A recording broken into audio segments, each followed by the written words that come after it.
Assalamualaikum warahmatullahi wabarakatuh. Waalaikumsalam warahmatullahi wabarakatuh. Bu Iis, Bu Guru kita yang cantik hari ini datang. Terima kasih Mbak Erin. Selamat datang di podcast Hai Jumat. Ini podcastnya Radio Suara Tebireng. Iya. Sering lihat juga. Sip. Oke, terima kasih. Nanti sama-sama subscribe ya. Oke, Bu Iis ini adalah pengajar di SDN Kuaron 1 di Jombang. Iya Mbak Erin. Saya culi hari ini sebentar di tengah kesibukannya yang padat sekali.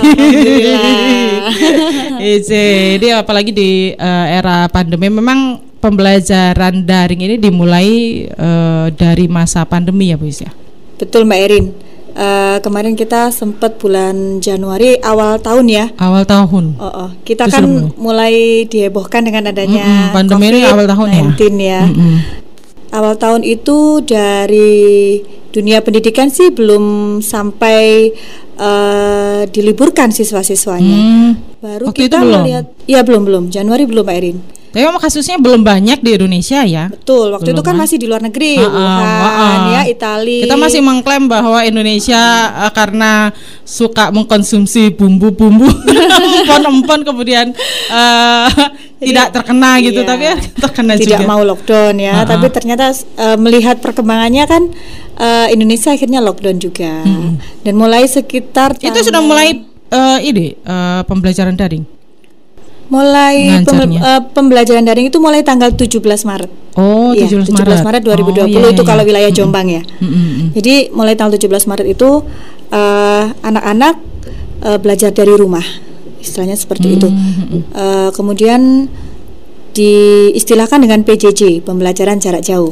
Oh gitu. Iya. Waktu setelah itu PJJ, ya. New normal sekitar awal Juli ya, pertengahan Juli di awal tahun ajaran baru 2020-2021 kita sudah menggunakan istilah yang lain, BDR. Apa BDR? Belajar dari rumah. Oh, study from gitu. home. Apa bedanya sebenarnya? Hampir sama ya Mbak ya. Iya. Cuman kalau belajar dari rumah ini kan istilahnya kita sudah mulai new normal. Kita yang tadinya kita sempat kaget ya karena ada COVID, anak-anak harus belajar dari rumah, guru mengajar di sekolah hanya seadanya karena belum ada persiapan apa-apa waktu itu ya kan Mbak. Akhirnya kita cuma bisa mengandalkan WhatsApp. Pakai WhatsApp. Waktu PJJ itu pakai WhatsApp. Iya. Oh, sebagai medianya gitu. kita untuk berinteraksi dengan anak-anak untuk pelaksanaan pembelajaran. Tapi setelah kita BDR ini Mbak, kita sudah mulai punya kurikulum baru ya. Maksud saya kurikulum yang disesuaikan dengan adanya pandemi ini. Jadi, yang bikin kurikulum dari dinas pendidikan dong. Dinas pendidikan Jombang atau pusat? Dari pusat. Oh, dari pusat. Iya. Jadi banyak hal yang harus kita perhatikan dalam rangka supaya pendidikan ini bisa terus berjalan. Bagaimana? Kalau kemarin antara bulan Maret sampai Juni ini kan anak-anak belajarnya sedikit sekali Mbak Erin. Jadi tidak seperti sebelum-sebelumnya. Yang sudah masuk BDR ini masih sedikit ya. Kalau BDR ini sudah terperinci. Oh sudah. Yang tertata. Waktu sebelumnya itu. Iya. Jadi sebelum pelaksanaan BDR pun guru-guru juga melaksanakan kelompok kerja guru, ada KKG. Jadi teman-teman guru juga sudah mulai mempersiapkan diri bagaimana nanti supaya bisa melaksanakan proses pembelajaran yang lebih baik ke depan. Kalau yang kemarin-kemarin kan kita seadanya ya Mbak ya, karena kita tidak tahu harus berbuat apa. Kita sendiri juga bertemu dengan orang takutnya tertular COVID atau kita juga punya anak-anak kecil. Jadi memang nggak cuman kalau saya pribadi mungkin sebagai orang tua murid ya. Memang khawatir ketularan entah itu di mobil di kendaraan umum atau pas di sekolah. Nah, termasuk guru itu sebenarnya juga khawatir sebenarnya. Jadi kadang ada orang tua yang kemudian berpikir, wah ini enak guru nih, nggak ngajarin anak-anak tapi tetap dapat gaji. Nah kan gitu. Kebanyakan ini itu akhirnya berpikirnya gitu ya. Padahal juga sebenarnya guru juga ada susahnya gitu di era pandemi ini ya. Kita juga bagaimanapun seorang guru itu punya apa ya Mbak, pekerjaan guru itu kan pekerjaan dengan hati ya kalau saya insya Allah. Karena ilmu yang kita tularkan itu Mbak Erin kan bagaimana bisa mencerdaskan anak bangsa. Kalau kita hanya sekedar mengajar, mau anak-anak tidak ketemu dengan kita, terus materi tidak kita sampaikan, santai aja, waduh bukan guru ini namanya ya kan. Ngerasanya gitu ya. Iya, jadi aduh benar-benar. Jadi kita mencari cara bagaimana kita bisa mentransfer ilmu ke anak-anak, tapi dengan cara yang aman. Nah seperti itu. Karena dari Dinas Pendidikan Jombang ini kan juga sudah diberikan semacam pegangan ya, aturan, rules yang jelas bahwa guru misalnya dilarang kunjungan atau seperti apa ya. Tadinya kita sempat ada kunjungan ke siswa, mungkin seminggu sekali atau seminggu 2 kali. Pas PJJ itu dulu. PJJ belum Mbak Erin. Belum ya. Iya. Oh, PJJ karena itu memang bahkan sama sekali total full. ya. Total iya. Total Selama tidak 4 ada bulanan interaksi itu, gitu ya, dengan betul. murid ya. Hanya melalui online, daring full itu waktu itu. Kalau ya sebenarnya sih enggak juga. Ada juga luring dan daring. Jadi luring itu luar jaringan Mbak Erin. Jadi misalnya seorang guru masih bisa mengunjungi sekali waktu ke rumah siswa. Misalnya kita menyampaikan tugas-tugas atau materi yang belum jelas atau Ke siswa rumah yang siswa. Iya. Jadi Satu persatu? Iya, satu persatu Mbak Erin. Jadi kalau misalnya guru ini mempunyai tugas ya untuk anak-anak, tidak semuanya kan mempunyai handphone Mbak Erin. Iya. Ada yang punya handphone tapi orang tuanya kerja. Nah, iya, seperti iya, itu iya, masalahnya di iya. situ. Handle Betul. istilahnya begitu ya. Iya. Jadi akhirnya Jadi guru berapa harus berapa siswa yang dipegang Bu Iis? Kalau di kelas saya 18 orang. 18 itu datengin rumahnya satu-satu. Iya. Satu-satu, tapi bergantian. Misalnya dalam satu hari 5 orang. Oh gitu. Iya, jadi misalnya saya dapatnya seminggu sekali ke anak-anak. Tapi kan tetap harus physical distancing sebenarnya Iya, ya. betul, tetap protokol kesehatan. Kita tetap karena jaga ya, jarak, mau nggak mau pakai resikonya masker, masih cuci tetap tangan. ada ya, walaupun betul, tidak betul. banyak Iya. istilahnya yang dipegang. Iya betul.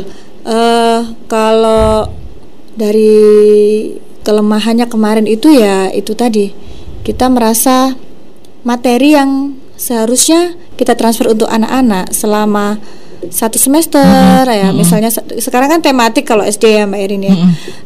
Misalnya sebulan harus 1 tema. Nah, dari 1 tema ini kita hanya mengambil poin-poinnya saja. Jadi tidak keseluruhan. Jadi diambil 50% saja. Yang intinya itu adalah poin utama di mana anak-anak diberikan materi yang mendasar, seperti itu, yang bisa menciptakan konsep ke anak-anak untuk memahami materi. Jadi tidak keseluruhan materi karena waktunya yang tidak cukup. Apalagi kan terkendala kuota kan mahal Mbak Erin. Kasihan juga ya kalau orang tuanya tidak mampu membeli kuota. Handphone juga harus Android kan. Tapi sekarang ini kan sudah ada dibagikan kartu perdana itu kan ya, ada. Oh iya. Ada. Sekitar 4 hari yang lalu ya. Ini baru cair ya. Untuk SD masih sekitar 4 hari yang lalu. Kalau guru-guru ini mendapatkan 3. Kalau anak saya udah lumayan lama lah. Oh iya, mungkin enggak bareng Mbak Erin ya. Oh iya. Enggak bareng. Iya. Bertahap mungkin. Mahasiswa juga, SD juga, semua kalangan. Guru, dosen, kemudian tapi memang kendalanya juga masih ada gitu. Betul. Jadi masih agak susah mengakses. Iya. Lemot-lemot lah. Iya. Kalau di pihak guru sih ya alhamdulillah Mbak Erin ya. Jadi kita itu bisa setidaknya lebih leluasa ya. Kalau misalnya kita pembelajarannya daring ini kan, kalau sekolah dulu kan kita tanpa kuota paketan internet juga kita tetap berjalan. Tapi kalau sudah seperti ini pembelajaran daring maupun luring, mau tidak mau guru di rumah kan juga pasti membutuhkan kuota paketan internet untuk siswa di rumah. Kadang-kadang kan karena belajarnya fleksibel karena menyesuaikan dengan Androidnya orang tua. Jadi kan kadang ada orang tuanya yang pagi bekerja Mbak Erin. Gitu seperti halnya ya. saya seorang guru, anak-anak saya ada yang TK, ada yang SD. Jadi kan kadang-kadang saya tidak bisa mengajar di pagi hari, saya ngajarnya baru sore. Oh, baru sore. Berarti nanti menyesuaikan dengan jamnya anaknya kayak kuliah aja kan ya. Nah, formula dari Dinas Pendidikan di pembelajaran era pandemi ini seperti apa, Bis? Prosedur pembelajarannya. Prosedur pembelajarannya kalau mulai BDR ini belajar dari rumah. Awalnya dulu sempat kita dianjurkan untuk kunjungan Mbak Erin, membentuk kelompok-kelompok. Tapi sekitar beberapa waktu yang lalu itu kami para guru juga sudah dilarang kembali untuk kunjungan karena merebaknya COVID ini yang semakin tinggi gitu loh. Di Jombang kan juga masih meningkat tajam, apalagi Jakarta yang baru-baru ini lockdown ya lagi ya. Nah, itu. Kemudian berarti kita kembali ke full daring. Ya, ke full daring. Setidaknya kita juga bisa menggunakan banyak media pembelajaran. Keuntungannya di sini kita sudah harus melek teknologi.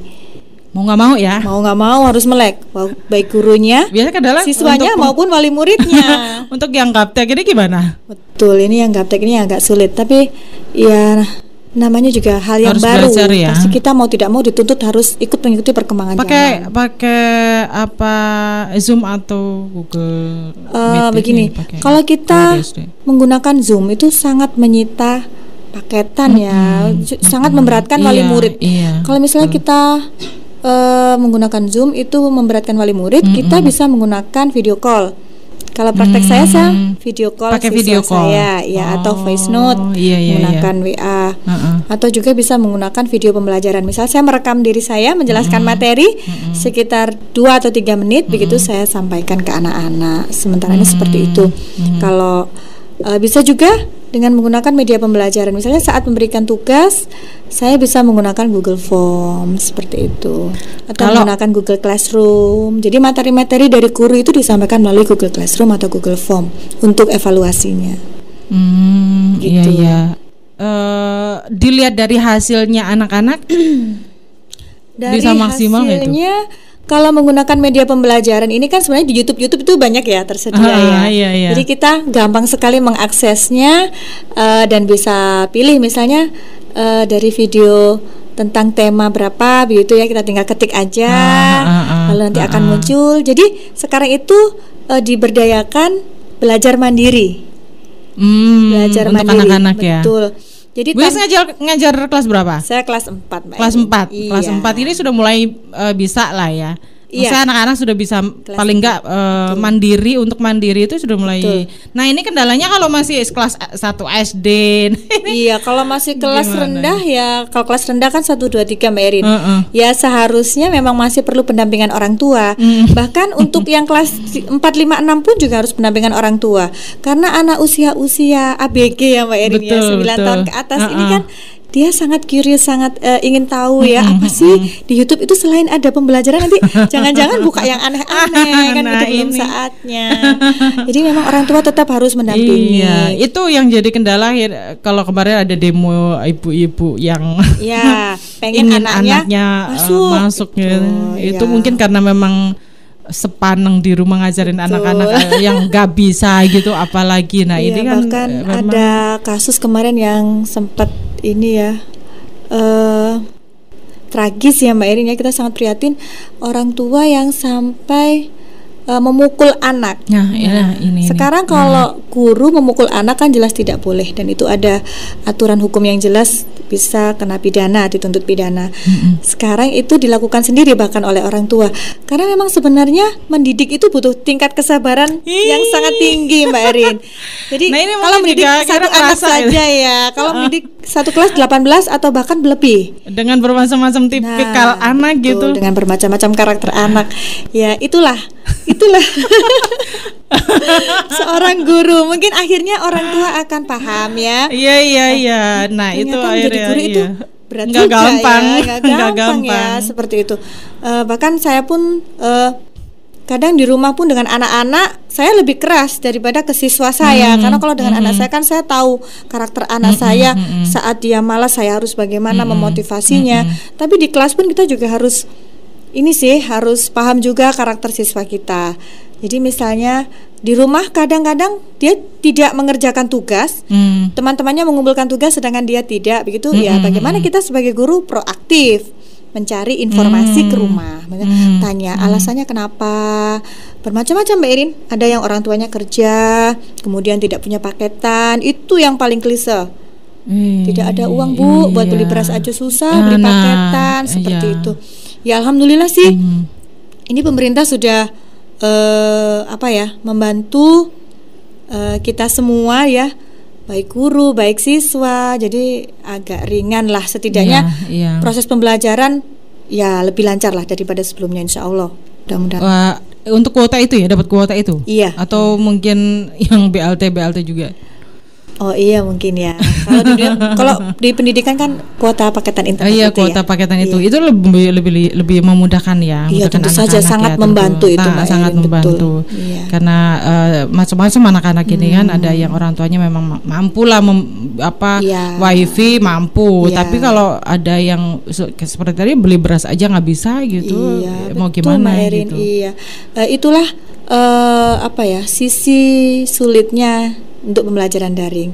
Tapi sisi positifnya kita bisa menerapkan pembelajaran mandiri.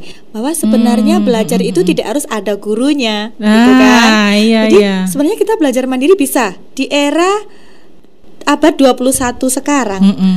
Yang teknologi sudah semakin maju ya.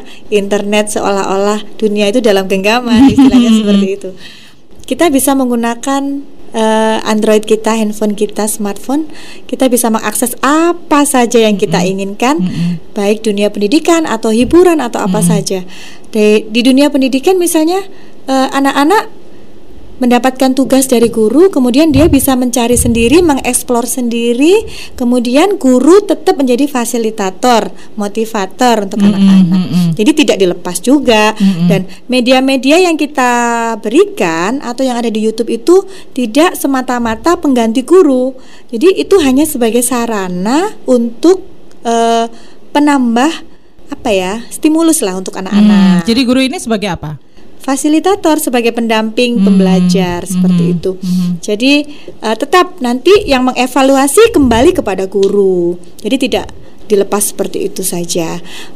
Untuk di sisi wali murid yang dulu tidak paham apa itu Facebook, apa itu Google Form, sekarang akhirnya bisa Zoom gitu, akhirnya mengenalkan Mbak ya, melek teknologi semua sekarang itu mau tidak mau seperti itu. Bahkan anak saya ini yang kelas 1 karena gurunya juga memberikan Google Form, jadi dia mulai mengenal laptop misalnya.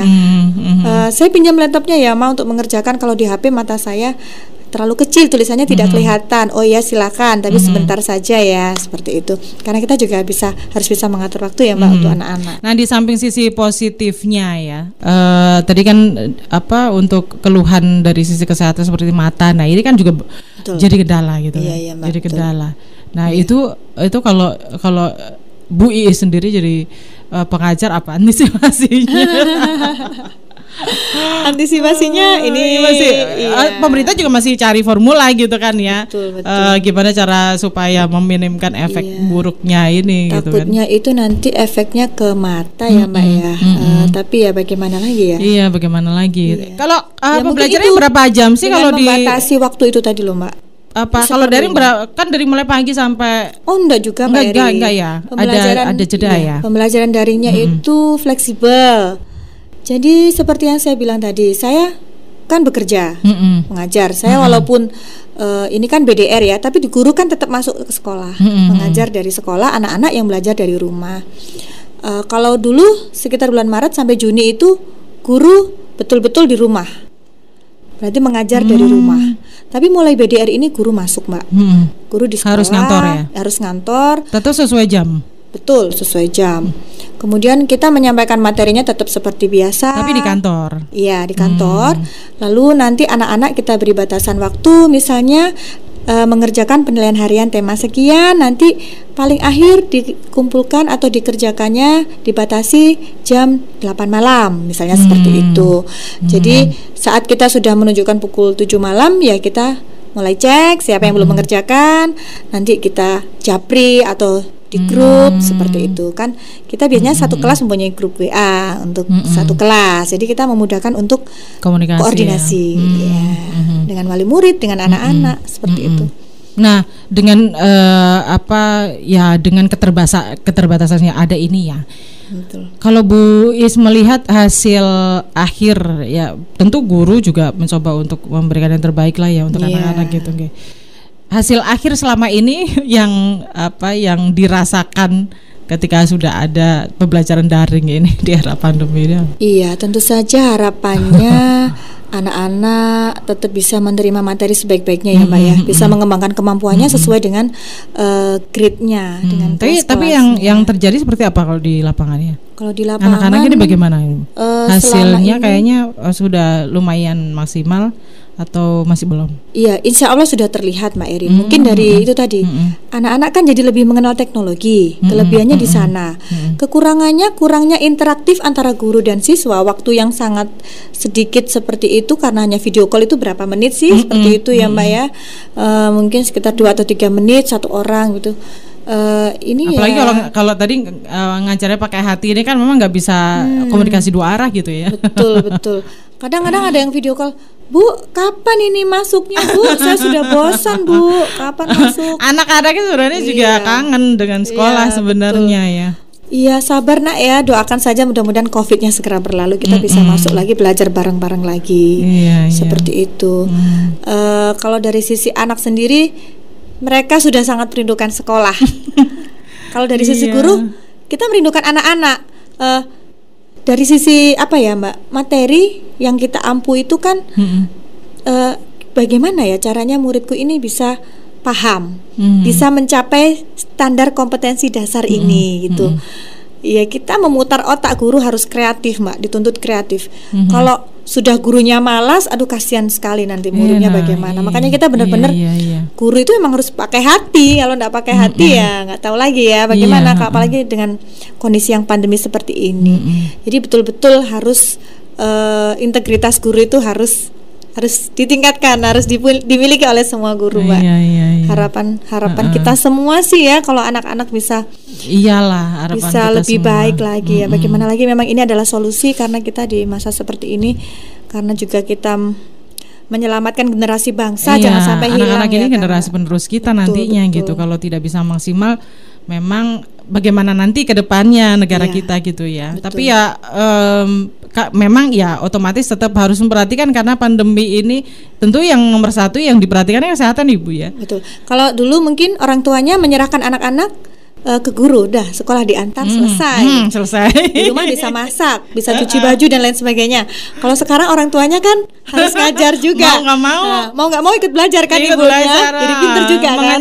Bisa jadi nanti masaknya pagi atau bisa jadi mungkin karena kondisi ada yang kemudian kasus tadi yang sampai emosi ya Mbak. Mungkin karena kurang sabar ya. Kita sebagai orang tua bagaimana sih? Kita kan paling tahu ya Mbak ya karakter anak kita. Kalau memang anaknya tidak mampu ya tidak usah dipaksa. Tapi kadang-kadang ada anak yang ketika diajari sama orang tuanya itu juga tidak terlalu antusias atau malah meremehkan, ada gitu. Nggak percaya kalau nggak sama gurunya. Kendalanya juga di situ ya. Betul, sama-sama. Misalnya anak saya sendiri pun, walaupun saya seorang guru, kalau dengan saya itu diajarin sama, masa sih mah gitu kata guruku begini kok. Seperti itu. Jadi kan guru itu kan punya seni ya Mbak ya, dalam memberikan ini materi yang berbeda-beda cara gitu. Terus kalau berbeda dikit gitu dia sudah protes. Kata guruku seperti ini. Ya sudah, seperti apa gitu kan. Kita ikuti saja apa sih kegiatan anak-anak kita di sekolah. Kalau memang ada yang kurang benar ya kita luruskan gitu pelan-pelan gitu. Harus sabar. Nah, apa yang diinginkan Bu Iis sebagai seorang guru gitu juga untuk pemerintah ya, yang bisa dipakai untuk memaksimalkan pembelajaran untuk anak-anak ini? Iya, tentunya kemarin ya terima kasih sekali ya kita sampaikan ke pemerintah bahwa sudah memberikan bantuan berupa pulsa itu ya Mbak ya, untuk masyarakat Indonesia itu sangat membantu. Cukup nggak gitu? Ya lumayan lah.